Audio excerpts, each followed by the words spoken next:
Welcome to Lecture 3. In Lecture 2, we ended up we were right on the footsteps, you might say, of making the first assignment. We said that you want to make a computer code to solve Laplace's equation in a one-dimensional domain. Let's see here.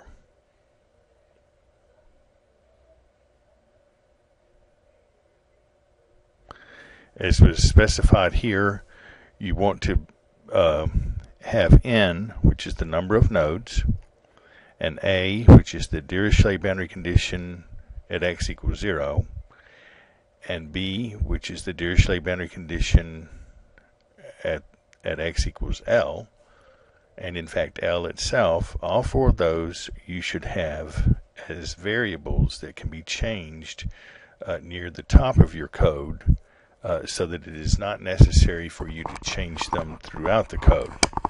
And once again, I want to just stress that that's very important, because when I test you on this material, when it comes time for you to demonstrate to me that your code is working, what I will do is I will specify values for those, and I want you to have your code written in such a way so that you can change these easily. If you have to go throughout your code changing numbers throughout the code, then I'll request you to make some modifications in it so that that's not necessary. So be sure to construct your code in such a way that it will be very easy for you to change the values of n, a, b, and L. And we discussed here basically what the MATLAB code will do, and it doesn't have to be MATLAB, but what your computer code will do is it will fill in this system matrix, and it will fill in this right-hand side vector, and then the code should solve this resulting matrix equation to give you v1, v2, v3, v4, and the v value of v at each node. And so the only thing we didn't cover is how you should output your values, and so let's cover that now, and then we'll be done with the assignment for the first computer project. What you should do is you should output your data in a three-column format. The first column will be x of I, that is the value of x at node I. The second column will be v of I, that's the value that you find for v at node I. And then the third column will be f of x at node I, and that is the analytical solution evaluated at the ith node. Now, if you have some trouble, I don't want to give you this analytical solution quite yet, because to be honest, this is a very simple differential equation, and you should be able to solve that analytically yourselves. By analytically, I mean by hand. You ought to be able to solve that differential equation, and then you ought to be able to find this analytical or theoretical solution and compare it with your numerical solution, which is v sub I. But if after a while you have some trouble, you still haven't been able to figure out how to get this analytical solution, then let me know and we will discuss it in class. But you will have your data in a three-column format, the value of x at node I, and then your numerical value of v at that node, and your analytical or theoretical value of v at that node. And to give you an example, this is perhaps what your data might look like here. This is just an example. So at the left hand of the interval, both your theoretical and your numerical values should be equal to A. Both should be exactly equal to that. You may have error in your numerical solution for the interior values of V, but at the boundary points, let me explain why you should not expect to have any error at the boundaries. If you look right here, your first equation is V1 is equal to A, and your last equation is Vn is equal to B. So you are setting V1 precisely equal to A, and you are setting Vn precisely equal to B. And therefore, even after you go through the solution technique and your code solves this system of equations, those two values, V1 and Vn, should be exactly equal to A and B, respectively. So therefore, when you take this three columns of data that you obtain, and when you plot it, and I do want you to plot it, in addition to outputting those three columns, I want you to plot it as well. And you should plot it like this. You should plot on one set of axes, you should plot both your numerical and your theoretical solutions. And what you should expect is that at the left boundary and the right boundary, at x equals 0, both should be equal to A, and at x equals L, both should be equal to B. But in the interior, the two values, the analytical value and the numerical value, might very well differ from each other. And what we would expect is that the higher the value of n, if we hold L constant, the higher, well, let's say if we hold L, A, and B constant, we would expect that the higher the value of n, the smaller the error. And that's one of the things that we will test in determining if you have the kind of accuracy that we would expect from this code. And this will help us to get confidence that you have a properly working code. But then that, just one last time, you want to have your three columns of data, and then you want to have the program so that it will plot this data, will plot VI and F here, if that's what you call your analytical solution. It should plot both of these as functions of X. So that concludes the first computer project, and what we will do is now, once we have completed this video, we'll take a little bit of time away from the videos so that you can work on these codes in class, and I will be there to help you as you work along, and then to check your results. So now, at this point, we begin discussing some ideas that will be relevant to the second computer project.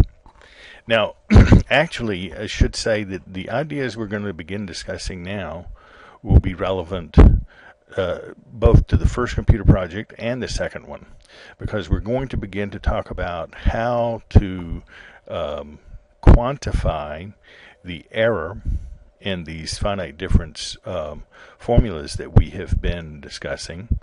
And also, we will, in the process of looking at this error, we will also find out how we can relax the requirement of having uniform spacing in the mesh. In other words, you remember that in what we've been discussing so far, we have been assuming that the spacing between any two consecutive nodes is the same. But now we would like to relax that restriction, and we'll see how to do so as we proceed. So let's go ahead and begin. It says here, recall the central finite difference formulas for the first and second derivatives of a function are as follows. And so we have that the approximation for the first derivative of y at node I is going to be the value of y at node I plus 1 minus the value of y at node I minus 1 divided by 2 delta.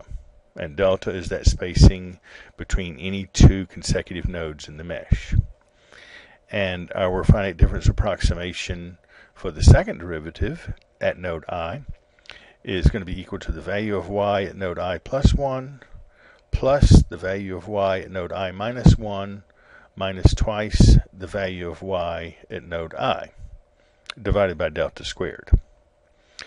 And we've already mentioned that we would expect these formulas to be more accurate as delta becomes smaller, but the question now is there any way to quantify that, to be a little more precise?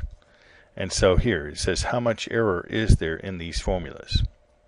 Well, to answer that question, we're going to look at the Taylor series for the function f of x. And I suspect that all of you have seen this in calculus before, but if not, it goes like this.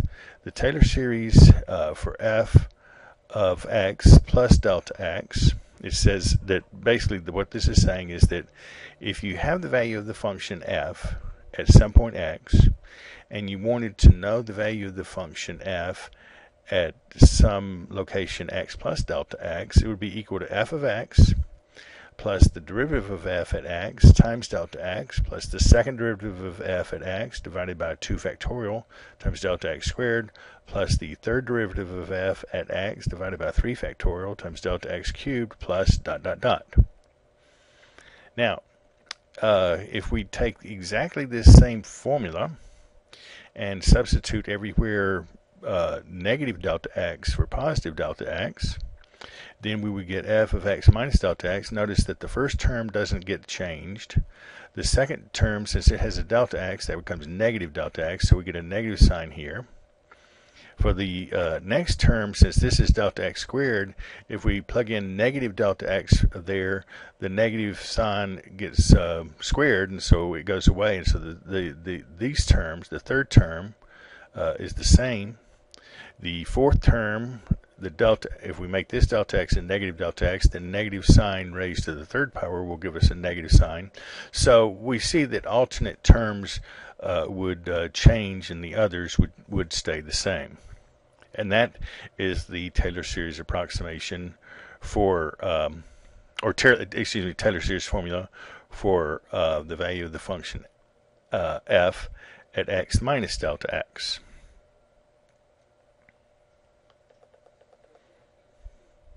Now, if we take this second equation, the one here, the formula for f of x minus delta x, and we subtract it from the first, then let's see what happens.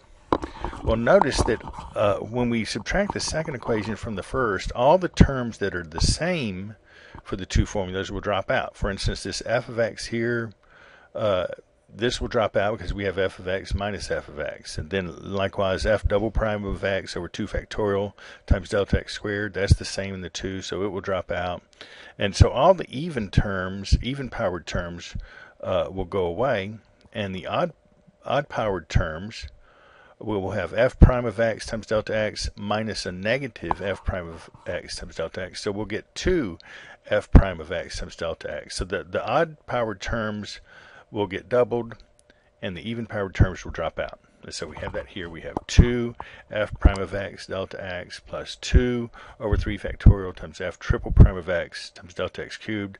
The next term would be 2 over 5 factorial times the fifth derivative of f evaluated at x multiplied by delta x to the fifth, and so on. And we can then, having written this, if we now divide each side of this equation by delta x, and then we actually, let's divide each side of the equation by 2 delta x. Okay, so divide each side of this equation by 2 delta x, and then take over to the left-hand side everything except for f prime of x. So notice, let me say this again. If we divide both sides of the equation by 2 delta x, notice then that this first term will just become f prime of x. This term, if we're dividing by 2 delta x, then the 2's will go away, and we get 1 over 3 factorial f triple prime of x, and then instead of delta x cubed, since we were dividing by 2 delta x, this would become delta x squared, and so on. So divide both sides of the equation by 2 delta x, and then pull f prime of x over to one side of the equation and everything else over to the other side of the equation. And this is what we will have. Now the importance of this equation is that this says that f prime of x is equal to, notice this first part here is equal to the finite difference formula for the first derivative. It's f of x plus delta x minus f of x minus delta x over 2 delta x. And then the rest of this is the error then. It's the amount by which the finite difference formula for the first derivative differs from the actual first derivative. So this represents the error. And it has delta x to the square, delta x squared in this term, and then higher order terms in delta x. So the next one would be delta x to the fourth, then delta x to the sixth, delta x to the eighth, and so on. So you can see now this gives us a quantitative measure of exactly what the error is in the finite difference formula. And secondly, we can also see why indeed as delta x is made smaller, then this error gets smaller, in fact, quite rapidly, because everything here will get smaller at least as rapidly as delta x squared. So, obviously, as delta x is getting small, then delta x squared gets smaller even faster. So this is how to determine the error in the first derivative, the finite difference formula for the first derivative. Now, what about the error in the second derivative formula? Well, to find that out, what we want to do is, instead of subtracting equation 2 here from equation 1, we want to add them together. So if we do that, we get f of x minus delta x plus f of x plus delta x on the left-hand side.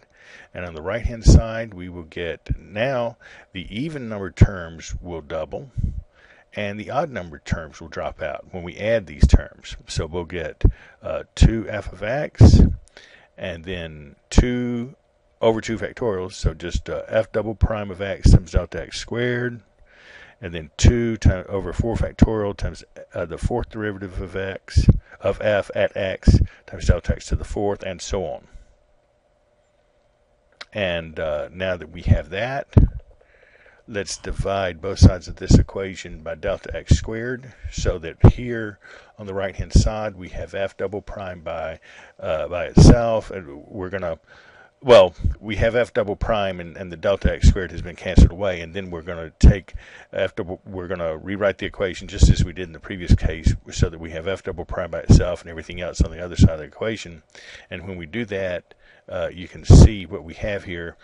Notice that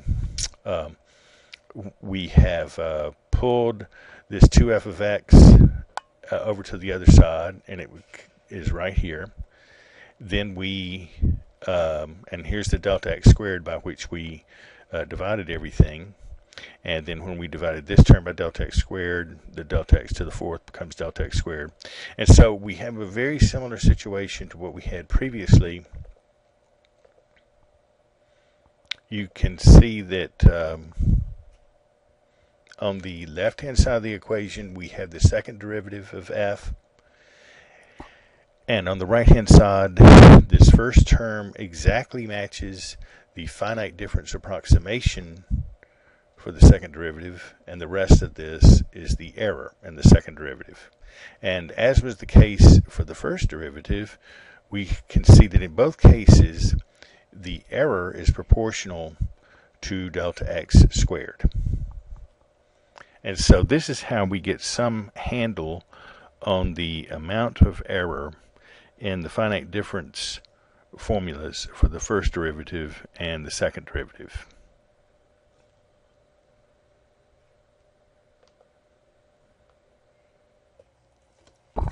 Now, those errors in the derivative formulas are not the only kind of error that can enter in to the numerical solution of a differential equation. Another kind of error that can crop up is just the round-off error that is involved as the computer solves the system of equations that are, is generated by the application of the finite difference formulas at the various nodes in your mesh. In other words, you have this typically a large system of equations, and in the solution process, the computer will inevitably round off in certain calculations, and if there's enough of this round off error, it can affect the overall, it can significantly affect the overall error in your solution.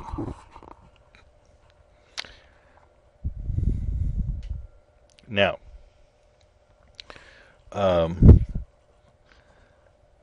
next topic we want to discuss is actually, you will remember that in the first computer project, you had Dirichlet boundary conditions at both boundaries. In other words, you had V is equal to A at x equals 0, and V is equal to B at x equals L. But as we've already discussed, in problems of this nature, you can also have what are called Neumann boundary conditions, which is a boundary condition on the first derivative of the function rather than on the function itself. So we would like to understand in the next few minutes, what we would like to do is to prepare you for a second computer project. Now this will be very closely related. It will only require a very minor modification of the code that you produce for the first computer project, but I will want you to also begin thinking now about a second computer project, which will be, everything will be exactly the same as it was for the first computer project, except now the boundary condition at the right boundary will be dv dx at L is equal to B. Instead of having V of L is equal to B, we will now have dv dx, the derivative of V, at L is equal to B. Now, how can we enforce that boundary condition at that right boundary? Notice that we have a problem there, because you might think, well, we can just use the finite difference formula for dv dx and set that equal to B. But remember that the finite difference formula for the first derivative, the one that we, at least the formula that we've seen by far, that we've seen already, the only formula we've seen would require the value of V to the right of that node minus the value of V to the left of that node divided by 2 delta x. But we don't know anything about the value of V to the right of this node, because that would be a location outside our problem domain. So we can't take that approach. We need to find some other way of expressing dv dx, the derivative of V, at this point in terms of quantities that are in our problem domain. Now, if you think about this for a moment, you might guess that you could say, well, we could approximate and say that the derivative at this point is close to V at that point minus V at this point divided by delta. And if you did this, it's not altogether a bad assumption. However, that approximation would introduce more error into your solution. And in fact, I will ask you, after you get this code working the proper way, then I'll ask you to instead of doing it the way I'm going to show you, then I'll ask you to maybe do it in that less accurate way and to see how that affects the overall accuracy of your solution. But let's first of all concentrate on how to do this the right way. So the question again is, how could we enforce this boundary condition that dvdx at the right hand boundary is equal to b? How could we enforce that without significantly diminishing the accuracy of our solution? Okay, well, to begin to answer that question, we consider something called the Lagrange Interpolation Formula. And the Lagrange Interpolation Formula works like this. It says that if we know a function y of x, these f's right here really should be y. Alternatively, you can think of f of xi as being the value for y at some location xi. F of xj is the value of the function y at location xj, and f of xk is the value of the function y at xk. So if you want to, in fact, it would probably be better just instead of having f's here, it would probably be better just to make those y's.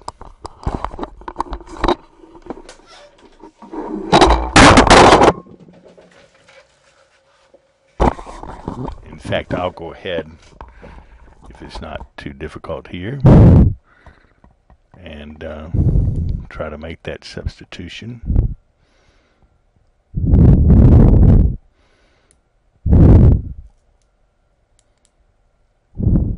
I'm having difficulty with that, obviously, so I think I'll just let's break for a moment and maybe I can figure out how to make that change.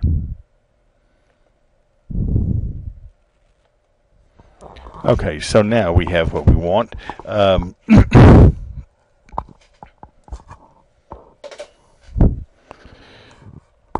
So again, the idea here is that we know the value of a function at 3 points. We know the value of y at location xi, we know the value of y at location xj, and we know the value of y at location xk. Now suppose we wanted to approximate the value of y in the neighborhood of xi, xj, and xk. Well, another way of saying it is we wanted to interpolate between these points to find the value of the function y at intermediate points. Well, this Lagrange Interpolation Formula is a way we could do that.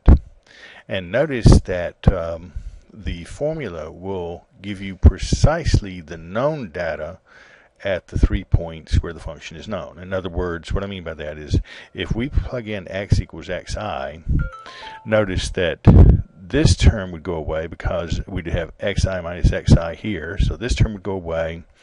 Here we would have xi minus xi, so this term would go away. And over here we'd have xi minus xj, which would cancel with xi minus xj on the bottom, xi minus xk, which would cancel with xi minus xk on the bottom. And so we'd just be left with y of xi equals y at xi. And similarly, if you plugged in x equals xj, this term would go away because of this. This term would go away because of this, and this term would be xj minus xi over xj minus xi. That would go xj minus xk over xj minus xk. That would cancel, and you'd be left with y of xj equals y of xj. And similarly, you would find out that if you plugged in x equals xk, the first two terms would go away, and you'd only be left with y of xk on the right-hand side. So in other words, the Lagrange Interpolation Formula will agree exactly with the known data at the 3 points xi, xj, and xk, and in the neighborhood of those 3 points it will give you what is hopefully a good approximation to y. And notice here, as is stated, this y of x is a second order polynomial in x. If you expand this out, so we have x minus xj, x minus xk, x minus xi, x minus xk, and so on. So we just have a second order polynomial in x. And furthermore, here, as we've already identified, y of xi is what we previously, before I made the change a moment ago, had called f of xi. Now we're calling it y of xi. So anyway, let's read this. So in the neighborhood of the points x equals xi, x equals xj, and x equals xk, y of x is a second-order polynomial approximation to f of x, which exactly agrees with f of x at the points x equals xi, x equals xj, and x equals xk.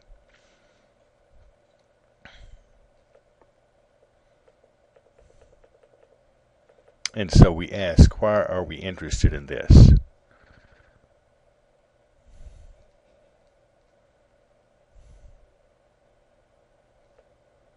Actually, to be honest, in view of what's written here, it might be more convenient if I had not erased the f's before, because what we're thinking of here is we're using the symbol y to represent the Lagrange Interpolation Formula, and we're using f to represent the function in question. So maybe, sorry for making this change, but maybe up here above, when I change these to y's, if you would prefer to think of y as the Lagrange Interpolation Formula and f as the actual function that's being interpolated, then you might want to change those three y's here on the right hand side. You might want to change them back to f. It looks like that would be more convenient for these subsequent notes.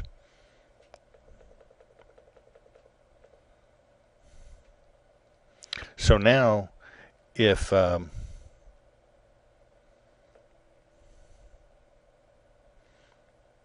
we take this Lagrange interpolation formula and take one derivative, the first derivative with respect to x, on both sides of this equation, let's see what will happen.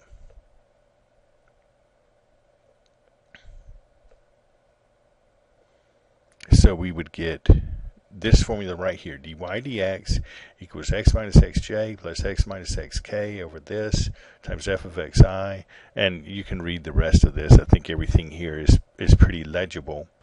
And so this is the formula that you would obtain if you differentiated both sides of the equation one time with respect to x, and if you differentiated both sides of the formula second time with respect to x, you would get this formula up here, d squared y dx squared is equal to this.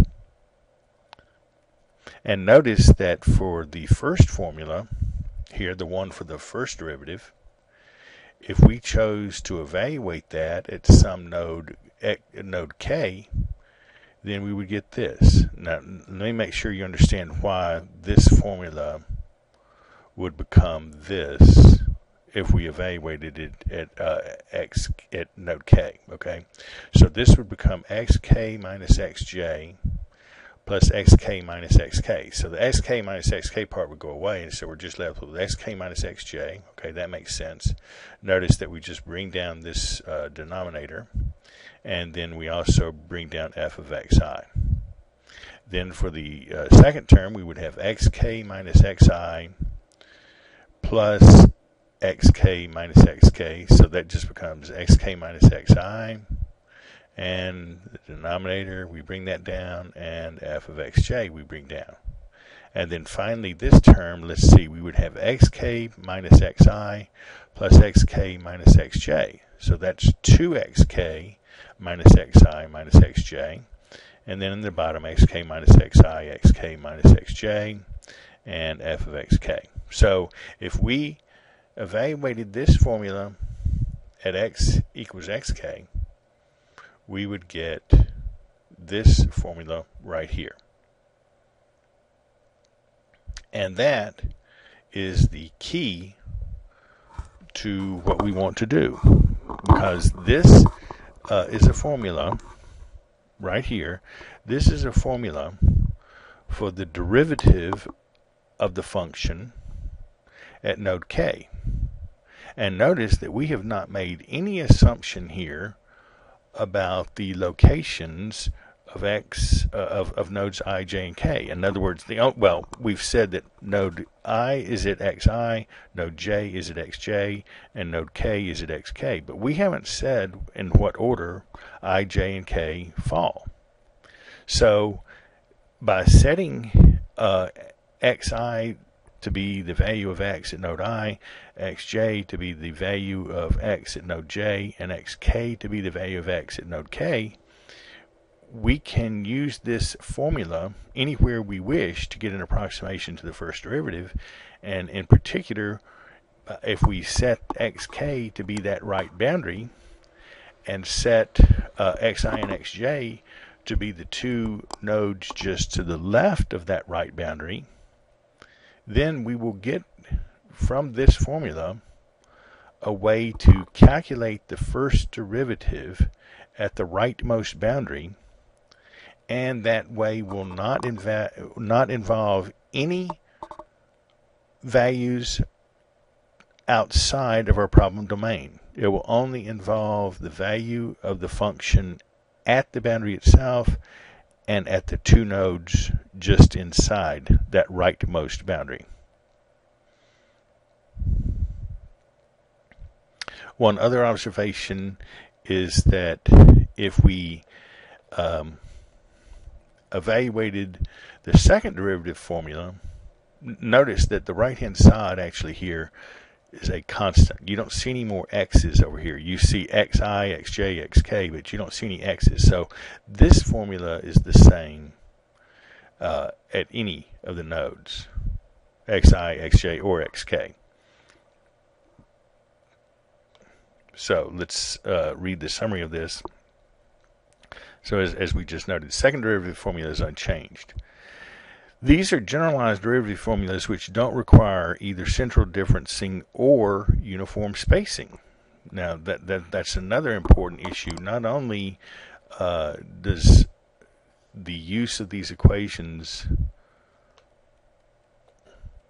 relax the requirement for central differencing, but it also relaxes the requirement for uniform spacing.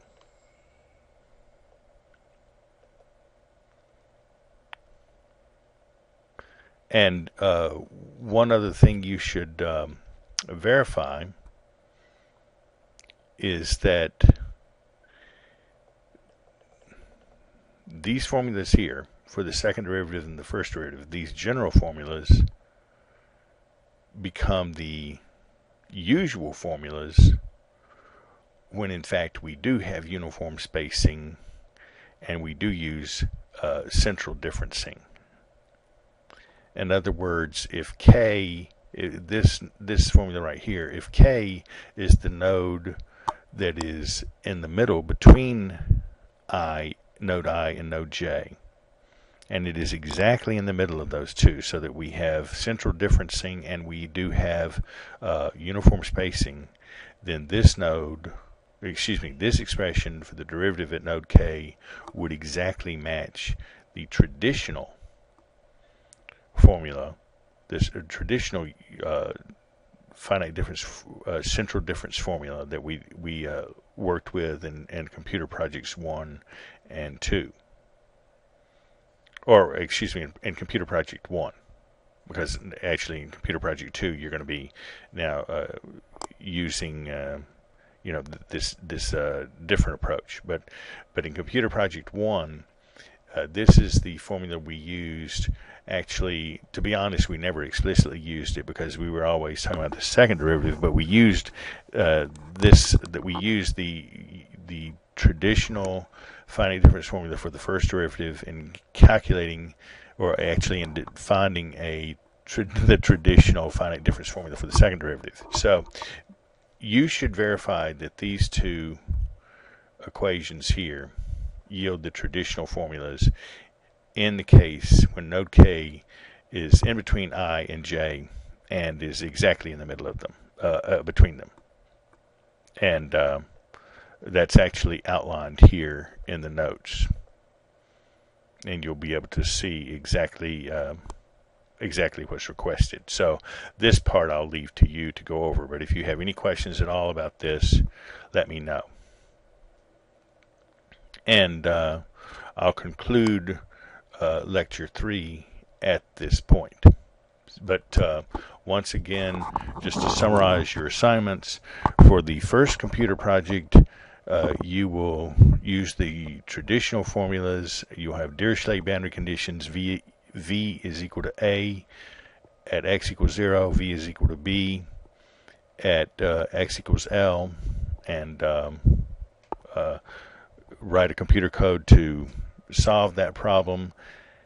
Have your output in 3 columns, and also have your code produce a graph showing both the numerical solution and the analytical solution as functions of x.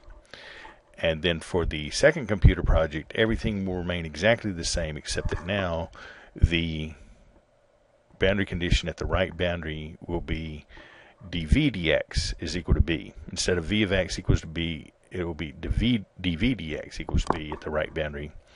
And again, everything else will be the same, and you should output your final results in 3-column format, and then again have numerical solution and analytical solution graphed. And so after this video, we will take a break for a day or two for us to all work on these codes together in class, and then we will resume our discussion after that. Actually, one of the things I will want you to do, I guess to be honest, we're really just about ready for a third computer project as well, one involving non-uniform spacing. But let's worry about the first 2 initially, and then we can deal with the non-uniform spacing afterwards. So that concludes lecture 3, and good luck.